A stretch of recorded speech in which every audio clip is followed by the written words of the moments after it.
My start point for this project was to examine the various artists and photographers that had explored the concept of stories and storytelling over time.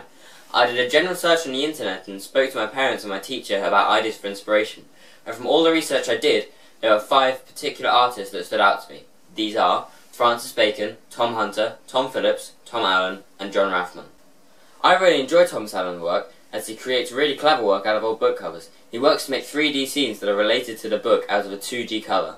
I think that it's a really clever idea, as he's made some brilliant scenes. One of my favourite pieces of work is the one with the scientist and the couple kissing behind her. It almost feels as though she's being cheated on while she's at work, or it could represent her outside of work, so it's really up to the viewer to interpret and make the most of the work. I think the most enjoyable part of his work is the way he pays so much attention to detail and really brings the scenes to life.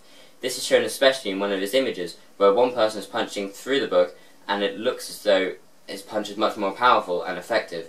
From his work, I think that I will take how he allows the reader to make their own creative outcome of what they think the image is about.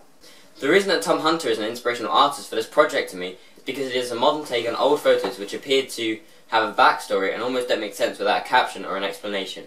His work is very much staged, but is done in a very controlled environment and recreated perfectly.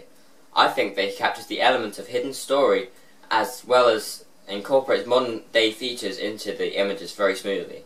For example, where there once was an open country, there is now a housing estate. This shows a lot more of our world is now inhabited compared to only a few years ago when it was select parts of the world which are so heavily populated.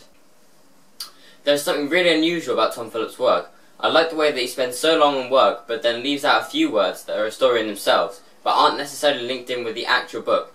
This one negative side of his technique is that it feels as though some of his work isn't finished. This is both positive and negative, as it allows for interpretation, but could also put people off his work.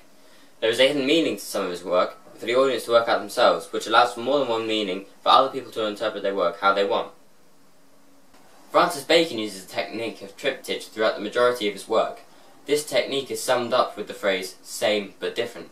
Francis Bacon seems to be one of the earlier triptych artists, although his style seems to come back much more into fashion recently in the majority of people's living rooms. You can see an image split into 3 parts. This could also be described as dumbed down, a version of his work for the general public. This technique shows an image or a situation from the 3 different perspectives, for example, mind, body and spirit, or earth, wind and fire, or even beginning, middle and end. The rule of triplets is key to the work being so effective and popular. This is particularly apparently in English, for example, where the rule of triptych in writing technique is pleasing to the reader because it feels natural.